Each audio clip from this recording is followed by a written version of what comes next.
People falsely assume that you need tens of thousands of dollars to start a land flipping business. And frankly, that's just not true. And what I'm going to do today is I'm going to show you how if I had to start over with literally $500, exactly what I would do, the exact process that I would go through to start building a land business and generate my first deal in the next 90 days or less. Now, I'm going to take you into my office over there and we're going to jump into the computer together. Now, when I started in this business in 2019, I had to start with $7,000.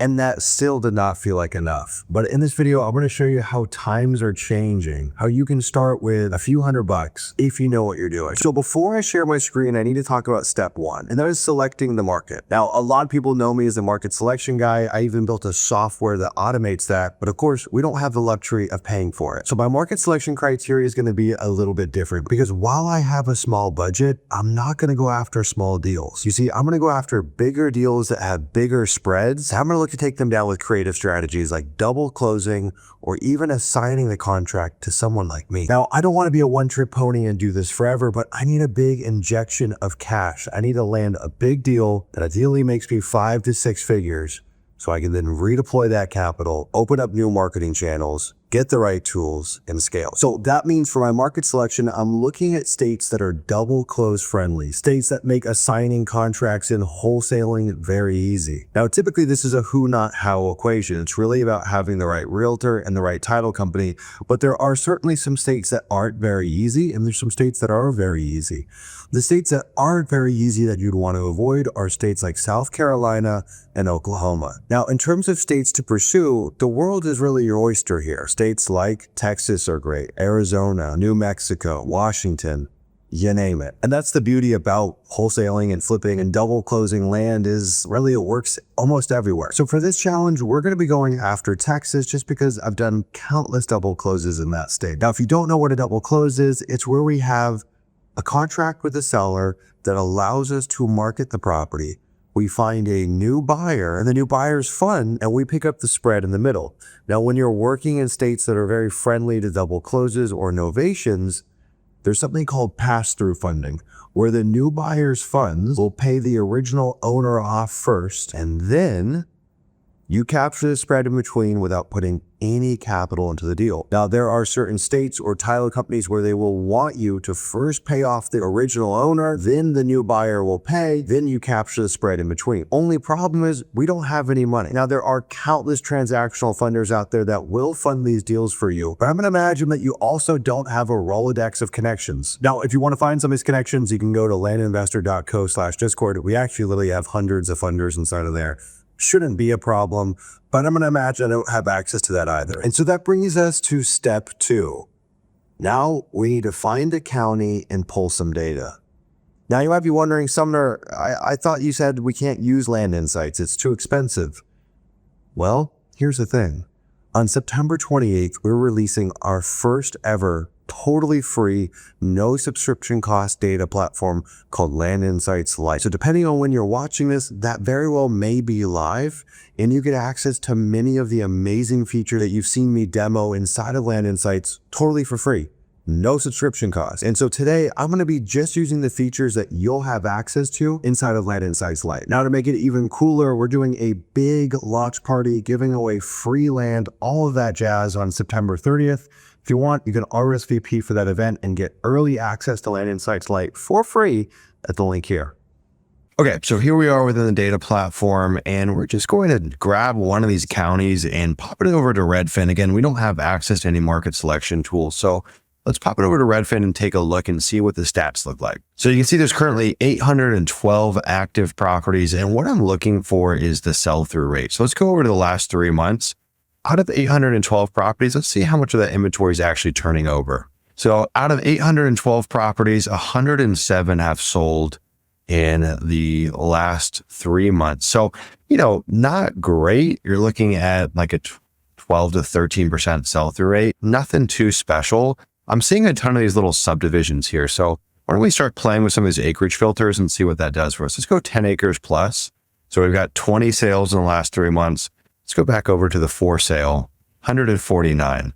Let's go over here. Let's go sold in the last year. And what I'm looking for is that ratio of sold versus active. We call that a sell-through rate. Now, one of the things about Texas is you're going to see there's actually a lot of off-market sales that you won't see on the MLS. So typically, sell-through rates in Texas look a lot lower than they actually are. It's very rare that you even see stuff that's over 100% annual. So although 50% or so in the last year is not amazing in terms of a sell-through rate, it's not that unheard of in Texas. So I'm just going to scroll through some of these listings here. It looks like there's a bunch of subdivides, a lot of repeat properties. People are subdividing out here. This is because Texas has very friendly subdivide laws. Let's see if we go after even bigger properties. Let's just go up to 40 plus acres and let's see what happens. And the beautiful thing with land is, the process to close a $500,000 double close is the same as closing a $50,000 double close. And I've personally done deals in Texas that are hundreds and hundreds and hundreds of thousands of dollars. And ironically, sometimes these are the easiest deals we've ever done. I find that a lot of beginners really throttle themselves down and they feel like, well, I've got to start small. I've got a small budget. So of course, I'm going to start with small deals. Really what you want is you need a big liquidity event. You need a couple deals that makes you 50K, 100K, 200K quickly. Because the route that I'm going to show you here today is very manual. It's a lot of effort and it works, but we can't run this playbook forever.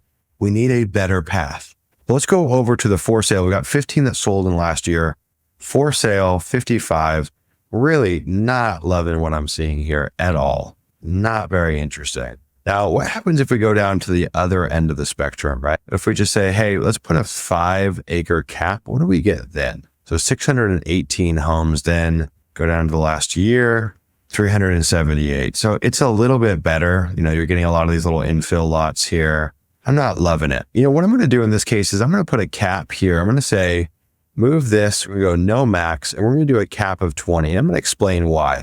The sell-through rate is okay by Texas standards. It's good enough for me to cut my teeth on. So I'm willing to attempt pulling some data here. And the reason I'm cutting it off as a minimum of 20 acres for a few reasons. This is going to open up 3 different interesting exit strategies for me.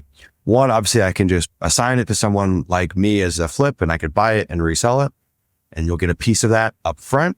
I could double close the deal, find a new buyer and have their funds pass off to the original owner and I'll capture that spread in between. Or I can even take advantage of the 10-acre exemption within Texas. And that is all you need to do is avoid platting requirements by getting a survey on your property and you can cut it off to 2 10 acres or buy a 40, chop it up into 4 10 acres. And that just opens up more exit strategies and a way to force appreciation, which means there's more assignment opportunity. While you're probably not going to take that deal down yourself, if you brought, again, someone like me, a 100-acre subdivide, instead of a $5,000 assignment, you might get a $50,000 assignment. Now, you might be saying, Sumner, why would I not just double close that? I would make more money. And you are absolutely right. But the truth is, not every single exit strategy is going to work for the sellers that you talk to. There are many sellers out there that are distressed, that need to sell quickly, or do not want to double close. And unfortunately, you don't get to have the final say on that. So in that event, what you would do is contract the deal at the right price. I'll show you how to do that. You would then assign it to someone like me or another land investor that can quickly cash close on it in 21 days, 14 days, 30 days. And that way the seller's needs are getting met. They're getting that quick closing and you get to capture the spread on the deal. Now, eventually, as you start working up and building your own base of capital or your own base of funders, then you can start thinking about taking these deals down yourself, cash closing them, owner financing them, fill in the blank. You've got a lot more optionality. So let's come back over here to Henderson County. We're going to go over to this filter parcels button. Now, everything I'm going to show you here, you are going to have access to within Land Insights Lite with no subscription cost. We're going to go over to Henderson County, Texas. Okay. We're going to come over here and we're going to put a minimum of 20 acres and we'll keep it infinite. You're probably going to get some monster properties in there. But you're going to see we're going to layer on some really interesting motivation filters that are going to allow you to still pursue the big properties, but have a much higher likelihood of contacting someone that is motivated. Someone that just bought a 1,000-acre ranch 2 years ago, probably not a great fit. Someone that inherited a 2,000-acre ranch 2 years ago, different story. And these can be life-changing deals. You just need to know how to find them, how to contact the seller, how to underwrite them, and how to take them down. Max improvement percent. We're going to put 10%. Okay. So it's just in terms of improvements made to the property that are registered at the assessor's level, we're saying 10%. So ideally, we're not getting properties that have a 6-unit apartment building on them or things like that. We're going to leave zoning type and land use blank. Now we're going to come down to the owner. See, right now we've got 1,000 properties that are capturing under the search terms that we put here so far. Now you could do out-of-state owner if you would want. That brings it down to 16 properties. I'm not interested in that, and I'll tell you why. All of the data that I've back tested in my business, out-of-state is not as important as people might think. Now you could do out-of-county. That moves it down to 107 properties. Still not that impactful. You could do out-of-zip. That's 198 properties. But I'm going to show you what we're going to do instead. Now, there's 2 very interesting motivation filters that I'm a big fan of. One is the only inter-family transfers. We can toggle that on. And yes, we only have 96 records, but these are properties that have traded hands within a family. It could be an inheritance or a gift or things along those lines. The reason that's important is you have a new owner that typically has no basis in the property. They spent no money to acquire the property. Therefore, their relationship to the property is very, very different. Now, if you didn't want to do that, the next one that we could think about is ownership length. And all of my back testing, ownership length is very important. Something like 5 years or 60 months is typically a good baseline. Put that in, and we've got 915 properties. That's still too much. So perhaps you could layer that with an out of county or something along those lines. Now you're at 76. You can play around with this, and I do recommend test it or even export multiple data sets and start calling them. Have one that's out of county, owned for 5 years, have one that's inter-family sales, and run the marketing play that I'm going to teach you in this video and see what happens. Now, for the sake of this example today, we're going to be going after the inter-family transfer. And this is a filter within Land Insights that I absolutely love, that I've really never seen in any other data product that I've personally used. It's something that I'm a big fan of. Now, we're going to want to also add in some exclusion keywords, okay? Because we are going to keep corporate owners in. I'm fine to contact LLCs. The problem is I don't want to contact Walmart or the local county or things along those lines. So we're going to put in just a few keywords. Here we go. County, city, utilities, Walmart. Actually, they do own a lot of land. BLM. You can play with this, but this is probably just a good starting point. So we're not contacting the county. We're not contacting the city. We're not contacting any kind of utility companies. They typically have that in the name vested on the deed. We're not contacting Walmart or BLM or federal or state or district or water. Again, you could play with this. You could do Starbucks or fill in the blank. I mean, you can really go and take this to the highest degree. So I won't bore you with filling all of these in for now, but really at just a low level, getting rid of city land, county land, state land, federal land, water companies, things along those lines is going to be a really good start. Now, it's not going to make up a lot of our data, but again, I don't want to waste my time calling people that are never, ever, ever, ever going to sell to me. Now, there's a lot more data we could put in here and things that we can toggle with. How long have they not paid taxes for? You can put in the last sale price, the instrument type, you name it. Now, I do recommend playing with all these, but today what we're going to really be focused on is the scrubbing. Now, we can use the vacant land AI scrub just to remove anything that has any structures on it. We do use this sometime, but I'm fine to buy stuff that has a barn or a small cabin on it. So for this pull, we're not going to bother. We are going to want to remove anything that's got bad slopes, so weird topography. Now, of course, Henderson County is not very hilly, so not much is going to crop up.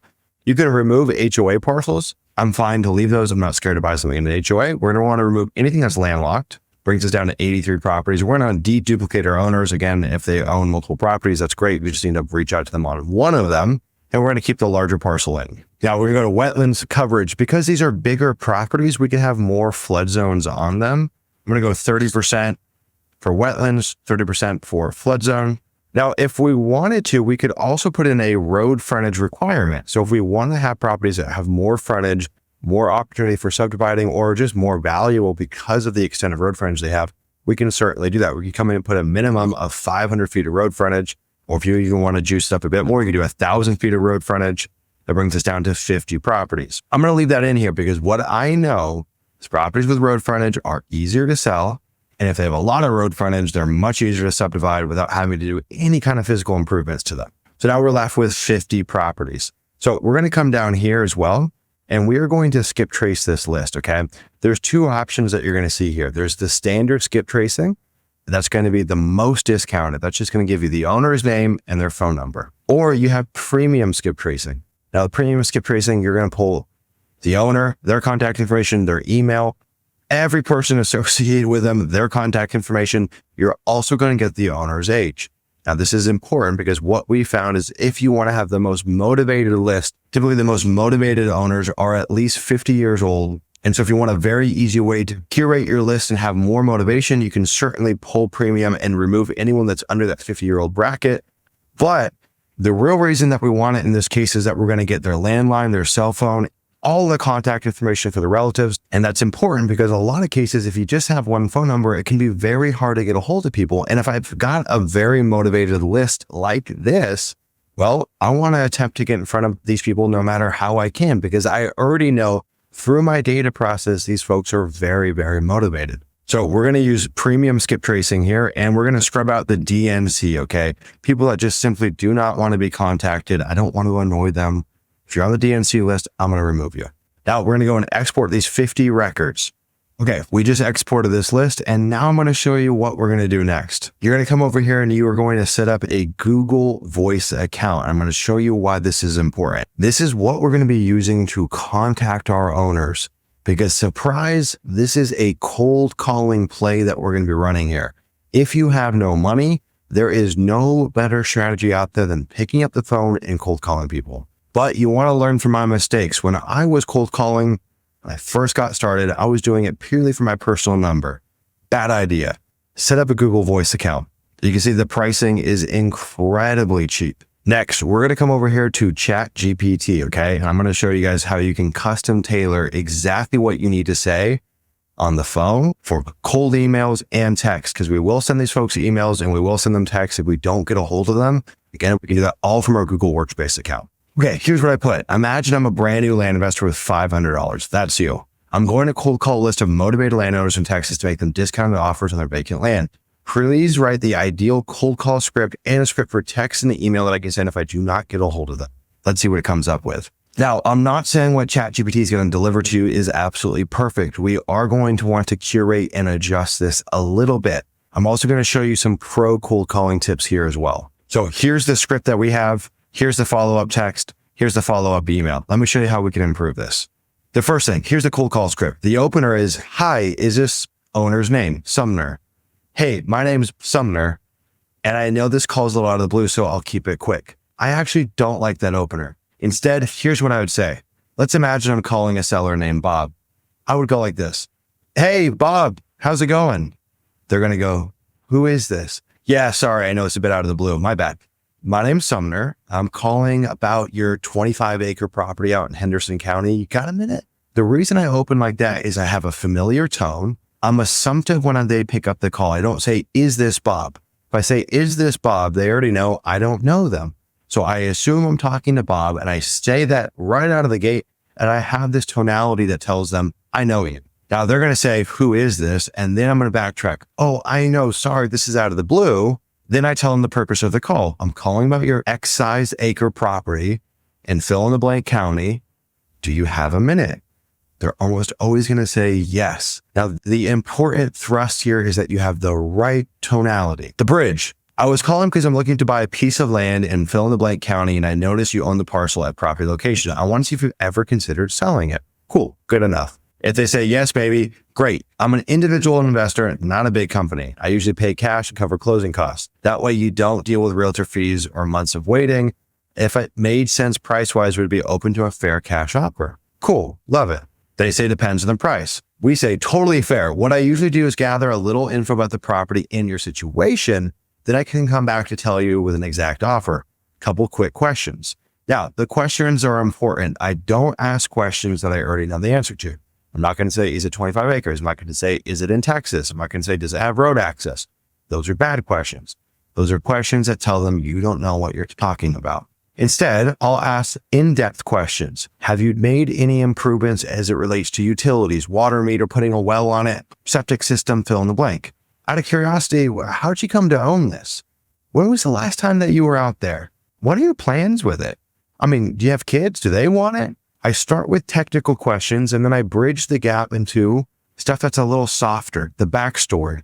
Why would they want to sell? How do they come to own this? What's their relationship to it? How often do they use it? Do they have an inheritance plan? Questions like that. And it's through questions like that we're going to discover what I call the 3 whys. Why sell now? Why haven't you sold before? And why not sell with a realtor? And through this, we're going to understand their level of motivation. If the answers to these questions are, I need to get a new kidney in Mexico and I need the money, well, you know there's motivation. If instead they say, well, I don't really know, just open to a cash offer, hope it's really high, well, I'll still make the offer, but odds are they're probably not very motivated. Now, when we get to the no interest, one of the things that I would say here is we say no worries at all, but I do set a time to circle back. I would say, would you mind if I circle back with you in a couple months? They can say, sure, no problem. I say, great. I'm going to call you back in December. We can just touch base to see where you're at.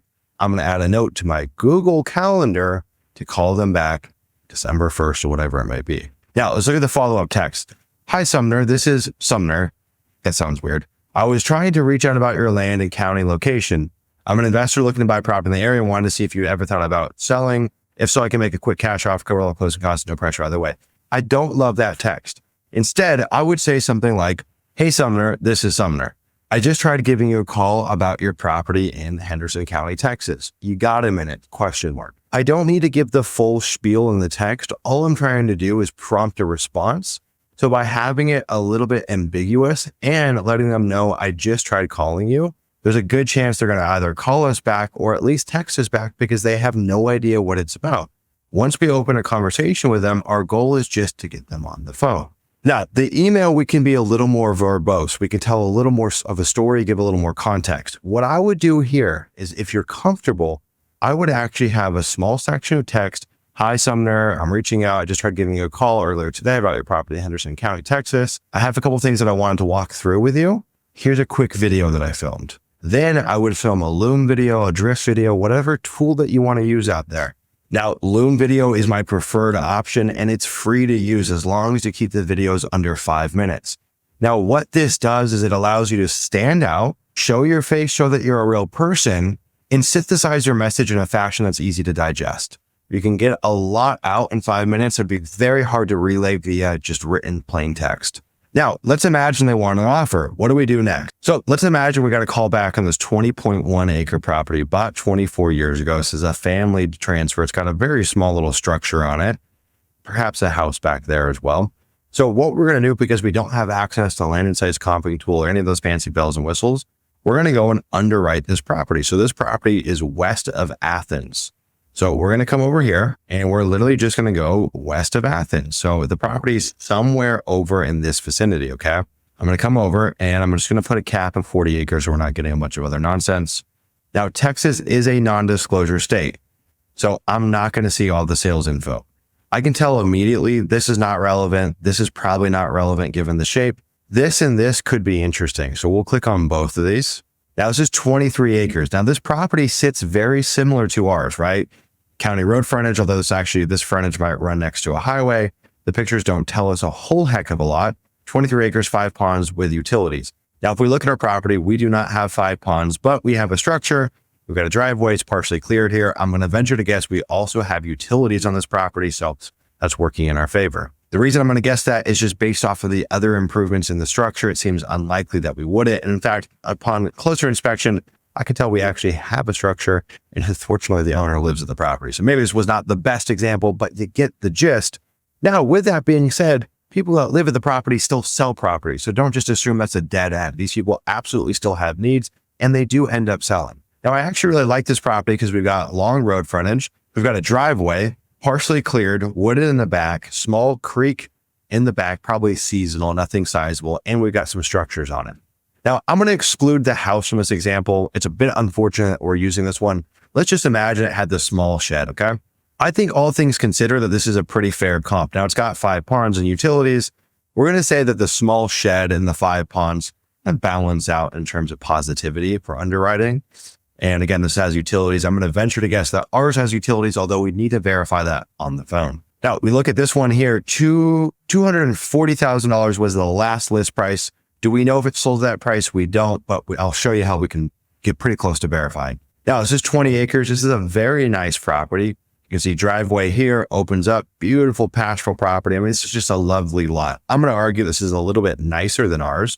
This sold July 10th, 2025. Now, if we scroll down, here's what I'm going to look at, okay? When you see in Texas, this last list price, do we know it sold that price? No, but one of the things that I look at are the days on market. You can see this had 9 days on market. It was listed at 240. there's a good chance with 9 days on market that it actually sold at that price. Now, could they have gotten an offer at 235 or 230? Yeah, but odds are it's very, very close to that $240,000 price because the days on market are so low. Now, let's look at this property. Last list price was 287. If we come down here, April 1st, sold 6 days later, a good chance that it sold pretty close to this price. Now, I don't know what this person was thinking. 287 of 166. That's very weird. I like weird numbers on my listings, but that might be a little too weird. So both these turned very, very quickly. It shows me that there is demand for great assets out here. Now, we wouldn't see that through the sell-through rate, and sell-through rates can be misleading in markets that have a lot of off-market activity, like Texas. Also, what it's telling me is properties like this are very much in demand. Very, very much in demand. Now, next thing I'm going to look at is I'm going to come over to the for sale. We've got 7 active listings. Now, these are all priced higher than what they should be, right? We think that a 20 acre like ours is probably worth 230, 240, maybe 250 at best. These are all in the 3s. You got this in the 4s. It's got improvements, 320, 638. Gets a little wacky. So if I bring a listing to market at 240 or 250, I'm going to beat the competition. So that's one of the things that we have to think about. We have to look at our listing, both in terms of comps, of course, but also in terms of what are we competing with when we bring our listing to market. Comps might tell us one thing, but imagine if we came and looked at the active inventory. If there was 20 well-priced, perfect properties that were listed at 200, well, we either have to wait for those to sell before ours sell, or we have to beat them at price. The good news in this situation is there's a huge mismatch between what things are listed for and what they're selling for. And that's typically what you're going to see in most markets. So coming back to this property, I think it's pretty fair to say, hey, this thing is going to trade at about $240,000. Now, my offer to the seller for a quick cash close would probably be in the 120 to 140 range. Now, if we think about double closing, we could probably bring that offer to like 180, 185. And so I would be somewhere between 120 and 185. I'm going to make a range offer to the seller. They're going to say, well, can you explain why there's a difference? I'm going to explain the double close route. I'm going to explain the cash close route. I'd be saying, Sumner, but I don't know how to do this. It sounds so scary. Don't worry. You've got to get egg on your face. Resourcefulness is the ultimate gift you can give yourself. Be resourceful. How are you resourceful? Throw yourself in the deep end. Start making calls even when you don't know how to. And then when you get stumped, go find the answer somewhere. Get in our Discord, join a Facebook group, ask questions. What a lot of people do though is they never get to the point of taking enough action to where asking questions is even relevant. So my recommendation is ready, fire, then aim. Figure it out once you're in the trenches. Well, I hope this video was helpful, guys. It goes to show that times have changed. With tools like Land Insights Lite with no subscription costs, the model has opened up to a whole entirely new demographic of people that might not be starting with a war chest of capital. And that's totally okay. Now, if you guys want to get early access to Land Insights Lite and you want to join the launch party to enter into the raffle for the free land that we're giving away on the 30th of September, RSVP here at this link. We'll show you exactly how you can get early access for free. And we're going to show you how you can get entered into the raffle and come hang out with us live on the 30th of September. If you guys like this video, give it a thumbs up and I'll see you in the next one.